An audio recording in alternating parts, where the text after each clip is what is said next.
السلام علیکم بچوں، آج جو میں کہانی سنانے جا رہا ہوں وہ ہے بوڑھا آدمی اور شیر۔ اس سے پہلے آپ میرے چینل کو لائک کریں، سبسکرائب کریں، بیل آئیکن کو پریس کریں تاکہ نئی آنے والی ویڈیو کو آپ پہلے دیکھ سکیں۔ شروع کرتے ہیں۔ ایک غریب بوڑھا لکڑہارا اپنے بڑے سے کنبے کے ساتھ جنگل کے قریب واقع ایک چھوٹے سے جھونپڑی میں رہتا تھا۔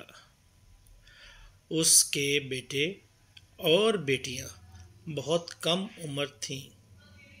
اس کی بیوی کھانا پکانے، صفائی، کپڑے دھونے اور بچوں کی دیکھ بھال میں مصروف رہتی تھی۔ بچوں، آپ نے میرا چینل سبسکرائب نہیں کیا تو اسے سبسکرائب کر لیں اور بیل آئیکن پریس کر دیں۔ بوڑھا جنگل میں جا کر لکڑیاں کاٹ کر لاتا تھا اور اسے ایک گٹھری میں باندھ کر اپنے گدھے پہ لاتا اور قریبی گاؤں کے بازار میں جا کر بیچ دیتا اور اس طرح کنبے کا گزارا ہوتا۔ ایک دن جب بوڑھا اپنے کام میں مصروف تھا تو اسے ایک گرجدار دھاڑ سنائی دی۔ اس نے اپنا کلہاڑا نیچے رکھا اور خاموشی سے سننے لگا۔ اچانک ایک بڑا سا شیر جھاڑیوں میں سے باہر نکل آیا۔ شیر نے بوڑھے سے کہا کہ مجھ سے مت ڈرو، میں تمہیں نقصان نہیں پہنچاؤں گا۔ تم بہت محنت سے کام کرتے ہو، بیٹھ کر تھوڑی دیر آرام کرو، تمہارا کام میں کر دوں گا۔ بوڑھا آدمی حیران تھا۔ اسے معلوم نہیں تھا کہ شیر باتیں کر سکتے ہیں اور کیا بات ہے کہ شیر اسے مدد کرنے کی پیشکش کر رہا تھا۔ اس نے کہا، تم کتنے مہربان ہو پیارے شیر۔ بوڑھا ایک درخت کے نیچے آرام کر رہا تھا جب کہ شیر کام کر رہا تھا۔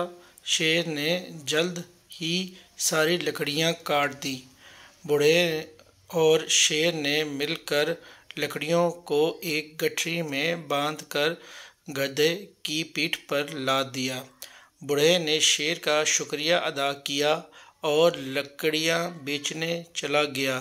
اگلے دن پھر شیر آیا اور اس بوڑھے کی دوبارہ مدد کی۔ کچھ ہفتے تک سلسلہ جاری رہا۔ ایک دن کام ختم ہونے کے بعد شیر نے بوڑھے کی گود میں اپنا سر رکھا اور آرام کرنے لگا۔ اس نے بوڑھے کی طرف دیکھتے ہوئے پوچھا، کیا میں خوبصورت ہوں؟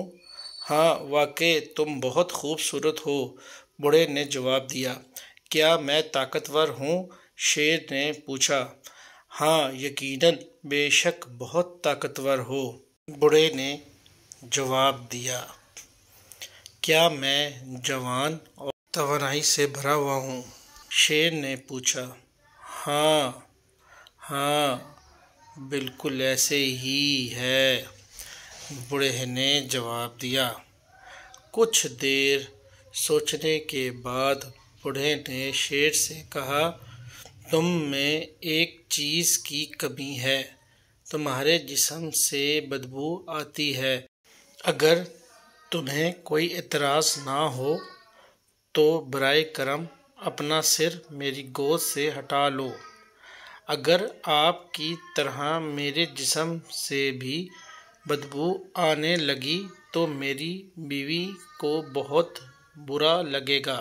شیر اچھل کر اس کی گود سے اٹھا اور بوڑھے کو کلہاڑی دیتے ہوئے کہا، اسے میری پیٹھ پر مارو۔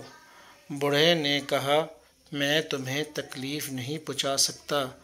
شیر نے کہا، یہ میری خواہش ہے، اور یہ کہنے کے ساتھ ہی وہ دھاڑنے لگا۔ بوڑھے کی سمجھ میں کچھ نہیں آ رہا تھا کہ وہ اب کیا کرے۔ آخر اس نے کلہاڑی اٹھا کر شیر کی پیٹھ پر دے ماری۔ شیر کی پیٹھ پر گہرا زخم آیا اور خون نکلنے لگا۔ اس سے شیر کا جسم سرخ اور چپچپا ہو گیا۔ شیر جنگل میں واپس چلا گیا اور بوڑھا اپنی لکڑیاں بازار میں لے گیا۔ اگلے دن بوڑھا اپنے کام والی جگہ پر آیا۔ شیر آیا اور اسے دور سے دیکھتا رہا لیکن کوئی بات نہیں کی۔ بوڑھا خوف زدہ ہو گیا۔ وقت گزرتا گیا اور پھر ایک دن اچانک شیر جھونپڑیوں کے پیچھے سے بوڑھے کی طرف بڑھا۔ اس نے بوڑھے سے کہا، میری پیٹھ کی طرف دیکھو، زخم کا کوئی نشان ہے؟ بوڑھے نے غور سے دیکھا لیکن اسے کہیں کلہاڑی سے لگنے والا زخم کا نشان نظر نہیں آیا۔ یہ بالکل ٹھیک ہے، کوئی نشان نہیں، بوڑھے نے کہا۔ ہاں، شیر نے جواب دیا، کلہاڑی کا زخم تو ٹھیک ہو گیا لیکن تمہارے سخت الفاظوں کا زخم ابھی تک میرے دل پر موجود ہے جو کبھی ٹھیک نہیں ہو سکتا۔ مجھے ہمیشہ یاد رہے گا کہ تم نے میری بدبو دار جلد کے بارے میں جو کہا تھا۔ اب تم اس جنگل کو چھوڑ دو ورنہ میں تمہیں کھا جاؤں گا۔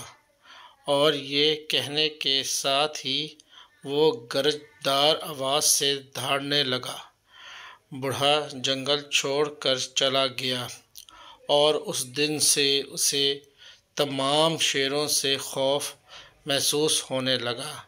اس وجہ سے دوسرے لوگ بھی اب شیروں سے خوف زدہ رہنے لگے۔